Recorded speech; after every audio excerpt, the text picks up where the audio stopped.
Sais-tu qu'un pasteur doit obligatoirement avoir l'amour pour les âmes pour paître un troupeau? Le berger est un médecin de l'âme, capable de discerner le besoin de chaque brebis, parce qu'il se tient devant la face de Dieu pour chaque brebis selon les problèmes. Le berger est sensible à l'épanouissement spirituel de chaque brebis. Il prend soin de l'assemblée et il nourrit les brebis. Le berger se met en peine des brebis et va chercher celles qui se sont égarées. Il connaît le nom de chaque brebis de son petit troupeau. Il prêche, il exhorte, il avertit, il corrige si nécessaire. L'objectif du berger, c'est d'amener chaque brebis à chercher et à aimer le Seigneur Jésus de tout son cœur. Le berger est dans la joie de voir ses brebis grandir. Un berger doit avoir la maturité nécessaire pour gérer un troupeau avec intelligence et sagesse. Un berger est un modèle pour les brebis et doit avoir une vision pour son église. Un berger se tient entre le loup et ses brebis et n'a pas peur de prendre les coups pour les brebis. Un berger n'usurpe pas la place du maître qui est Jésus-Christ. Il a pleinement conscience que les brebis ne lui appartiennent pas. Il sait qu'il est propriétaire de rien du tout, ni des brebis, ni de son ministère. Un berger n'infantilise pas les brebis. Son but n'est pas de les rendre dépendantes de lui. Il les nourrit pour qu'elles deviennent autonomes et dépendantes de Jésus-Christ. Un berger ne se sert pas des brebis, ou plutôt du nombre de ses brebis pour se créer de la notoriété, pour flatter son ego ou se donner de l'importance. Il fait en sorte d'équiper ses brebis pour qu'elles soient en capacité d'affronter le monde spirituel. Un berger ne profite pas des brebis qui sont faibles et malades. Un mercenaire le fait, pas un berger. Un berger sert Dieu de manière désintéressée. Il ne se focalise pas sur le salaire qu'il pourrait gagner. Un berger sait s'humilier pour demander pardon lorsqu'il a blessé une brebis. Parce qu'un berger, c'est avant tout un être humain, et un être humain fait des erreurs. Un berger ne doit pas se rendre inaccessible aux brebis en difficulté. Ce n'est bon pour personne. Un berger a le cœur d'un père. Mais il a pris conscience d'être un serviteur aussi. C'est la raison pour laquelle le recrutement des pasteurs ne peut pas être fait à la légère.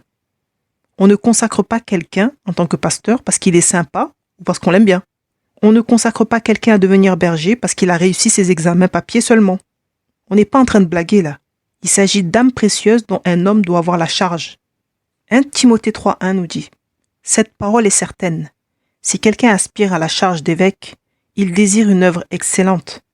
Il faut donc que l'évêque soit irréprochable, mari d'une seule femme, sobre, modéré, réglé dans sa conduite, hospitalier, propre à l'enseignement. Il faut qu'il soit ni adonné au vin, ni violent, mais indulgent, pacifique, désintéressé. Il faut qu'il dirige bien sa propre maison et qu'il tienne ses enfants dans la soumission et dans une parfaite honnêteté. Car si quelqu'un ne sait pas diriger sa propre maison, comment prendra-t-il soin de l'Église de Dieu? Il ne faut pas qu'il soit un nouveau converti. De peur qu'enflé d'orgueil, il ne tombe sous le jugement du diable. Il faut aussi qu'il reçoive un bon témoignage de ceux du dehors, afin de ne pas tomber dans l'opprobre et dans les pièges du diable. Je ne vais pas entrer dans les détails aujourd'hui de ces versets, mais nous pouvons voir quand même que le recrutement de bergers est très sérieux. Malheureusement, l'Église ne tient plus compte de toutes ces choses pour établir les pasteurs, et c'est la raison pour laquelle il y a des dégâts et des scandales dans le corps de Christ. Par exemple, nous lisons dans ce verset que l'évêque doit bien diriger sa propre maison et doit savoir tenir ses enfants dans la soumission et dans une parfaite honnêteté. Donc comment peut-on savoir si quelqu'un dirige bien sa propre maison et sait tenir ses enfants? Ce n'est pas en lui posant la question en tout cas. C'est avec une enquête de moralité, mon ami.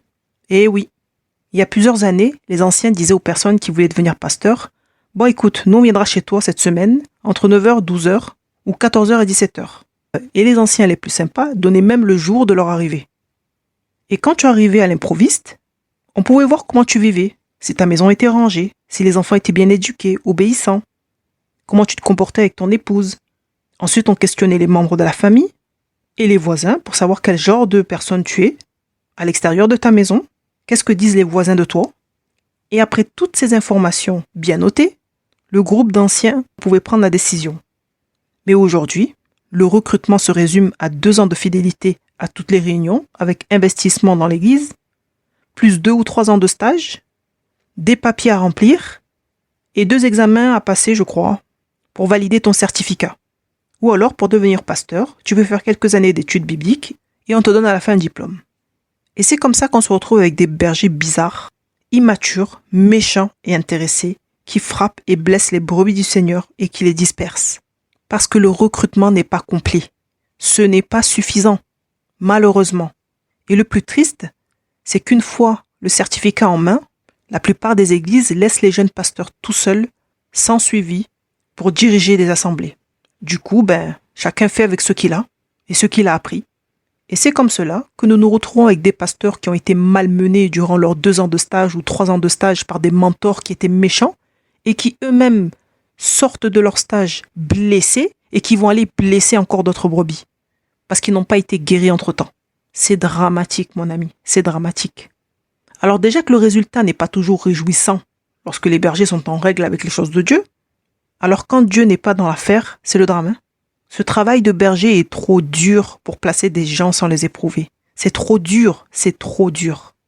1 Timothée 3,7 nous dit « Il faut qu'ils reçoivent un bon témoignage de ceux du dehors, afin de ne pas tomber dans l'opprobre et dans les pièges du diable. » Le frère que l'on trouve toujours au bar à boire des coups avec des gens, qui a des enfants méchants et impolis, qui a une femme qui est irrespectueuse des choses de Dieu, et qui s'emporte toujours avec les voisins pour la branche d'arbre qui tombe dans son jardin, et qui veut diriger une assemblée, je me dis que là, il est plus sage d'attendre un peu, là, de prendre le temps, à mon avis. Le frère qui ne respecte pas les lois des hommes, tu te gares n'importe où, n'importe comment. Chaque mois, tu reçois des amendes. Tu es fiché par l'État pour tes mauvaises choses. Tu grilles les stops, les feux. Tu cries sur les gens dans la voiture et tu veux diriger un troupeau. Mais pourquoi faire, frère? Pour passer tes nerfs sur les gens faibles? Dis donc, tu ne crains pas Dieu.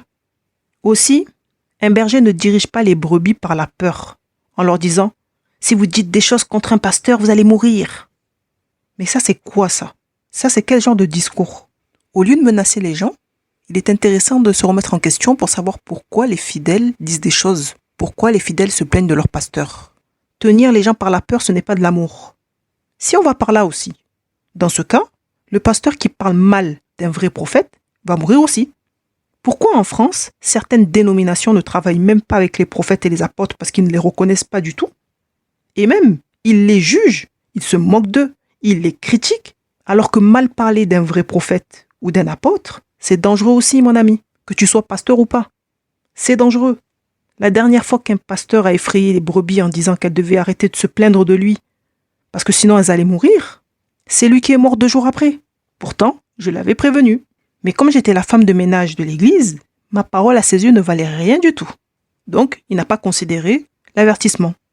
Et nous avons enterré cet homme la même semaine. C'était bien triste pour l'église, bien triste pour sa femme et ses enfants en bas âge. Ézéchiel 34, 2 et 3 nous dit « Fils de l'homme, prophétise contre les pasteurs d'Israël. Prophétise et dis-leur aux pasteurs. Ainsi parle le Seigneur l'Éternel. Malheur aux pasteurs d'Israël qui se paissaient eux-mêmes. Les pasteurs ne devaient-ils pas paître le troupeau? Vous avez mangé la graisse, vous vous êtes vêtus avec la laine. Vous avez tué ce qui était gras. Vous n'avez point fait paître les brebis. » Ensuite, ce qui est intéressant, c'est que Dieu explique en détail quelles fautes les pasteurs ont commis et leur rôle, ce qu'ils auraient dû faire.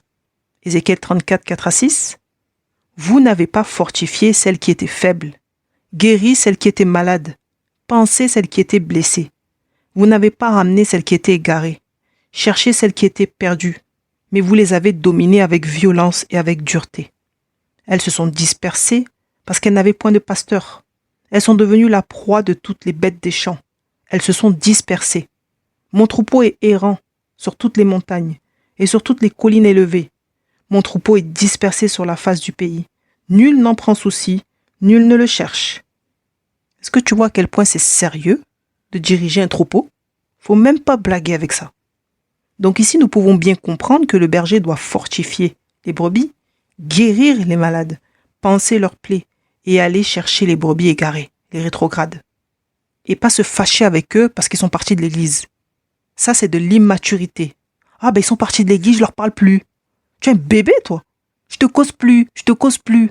Ça, tu fais ça à la maternelle. Pas quand tu es un adulte dans le Seigneur. Je te cause plus. Oh, faut évoluer quand même. Si les brebis sont parties là, c'est qu'il y avait des raisons. C'est à toi d'aller les chercher, aller chercher pourquoi les brebis sont parties. Si cela ne t'intéresse pas, tu t'expliqueras devant Dieu. Alors oui, c'est vrai, il y a des brebis pénibles. Oui, il y a des brebis têtues, à qui il faut répéter 10 000 fois les mêmes choses. Oui, il y a des brebis qui n'en font qu'à leur tête. qui donne des cheveux blancs. C'est vrai, je dis pas le contraire. Mais au-delà de ces inconvénients, c'est quand même un beau métier. Hein. C'est une belle mission, pasteur. Franchement, c'est une belle mission. Parce que les pasteurs reçoivent beaucoup plus d'amour qu'un prophète qui dira certaines vérités pour lesquelles il se fera lui lapider et rejeter. Les prophètes qui exposent les numéros de téléphone et les pointures de chaussures, eux n'ont pas de problème. Mais les prophètes qui disent « repens-toi, sinon tu vas mourir », eux vont avoir des problèmes. Eux se font lapider. Eux sont rejetés. Donc oui, pasteur, c'est quand même une belle mission. C'est vrai, c'est pas facile, mais c'est une belle mission. Les pasteurs font aussi de belles rencontres avec des fidèles super sympas aussi. Et ça, il faut le dire. Un pasteur qui est aimé reçoit beaucoup d'attention et beaucoup d'amour de la part des fidèles. Il reçoit des cadeaux, on pense à lui pour son anniversaire, on lui prépare ses petits plats préférés, ses gâteaux préférés. Il est béni. Un pasteur qui est aimé est toujours béni. En tout cas en France, pour avoir déménagé plusieurs fois et servi dans plusieurs assemblées, je peux dire que j'ai vu des pasteurs très heureux et vraiment bénis. Des pasteurs qui ne manquaient de rien, parce que les fidèles pourvoyaient aux besoins des saints. Tout simplement. Parce que lorsqu'il y avait besoin, ils étaient là. Quand un pasteur est présent et patient, ça change tout dans le cœur des brebis. Ça change vraiment tout. Mais aussi, disons-le, c'est vrai qu'il ne manquait de rien aussi, parce que dans certaines dénominations, lorsque tu deviens pasteur, c'est la planque. Tu as un logement payé par l'église, un salaire à 4 chiffres et une voiture de fonction payée par l'église, avec 5 semaines de vacances par an. Donc effectivement, bon, je dis que c'est vraiment bien parce qu'ils n'ont pas le souci de payer leur loyer, de nourrir leur famille, et donc logiquement, ils n'ont que le souci des âmes. Et ce n'est pas rien, n'est-ce pas? Moi, par exemple, j'ai aussi des amis pasteurs qui font partie de dénominations qui ne financent pas ces choses-là. Et c'est très dur pour eux. Ils doivent aller travailler pour nourrir leur famille et payer leur loyer, entretenir leur véhicule, et après une journée fatigante au travail, avec des païens bizarres, ils doivent aller prêcher, prier pour les gens, exhorter les uns, corriger les autres. Vraiment, respect. Respect. Mon frère, ma sœur, si tu as la grâce d'avoir un pasteur juste, qui soit établi par Dieu, qui aime le troupeau, qui te nourrit bien, qui te soigne, qui t'apprend à grandir, qui t'apprend à aimer Dieu, qui t'avertit et qui te corrige par amour, il faut le bénir. Vraiment, tu es béni, tu es béni, tu es béni. Donc bénis-le lui et sa famille. Et même si le reste de sa famille est bizarre, c'est pas grave. Bénis tout le monde à cause de lui. Je crois vraiment que le rôle du berger, ce n'est pas facile du tout. Mais c'est une mission honorable. Et nous bénissons les bergers sérieux avec les choses de Dieu, qui nous font du bien. Parce que là encore, c'est une grâce de Dieu. Et il faut le dire, il y a des bergers qui font du bien aux brebis. Il faut le dire. Donc bergers, soyez courageux. Tenez bon, tenez ferme s'il vous plaît. Vraiment, tenez ferme. C'est la dernière ligne droite. Le Seigneur revient bientôt. Que Dieu te bénisse abondamment.